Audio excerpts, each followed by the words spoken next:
In this video, ituturo ko sa inyo kung paano mag-install ng Microsoft Office 365 gamit ang smartphone at ang activated account sa Deped.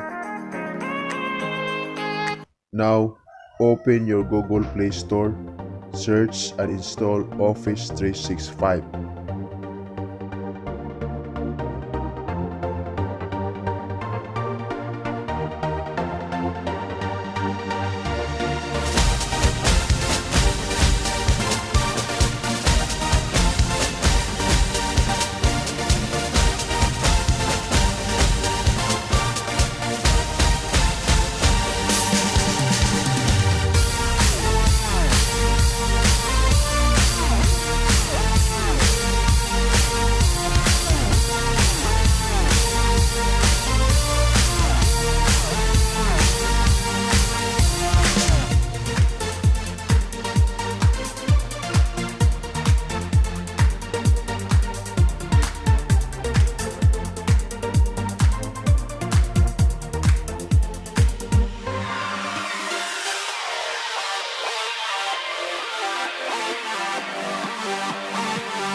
As much as possible, please remember your password.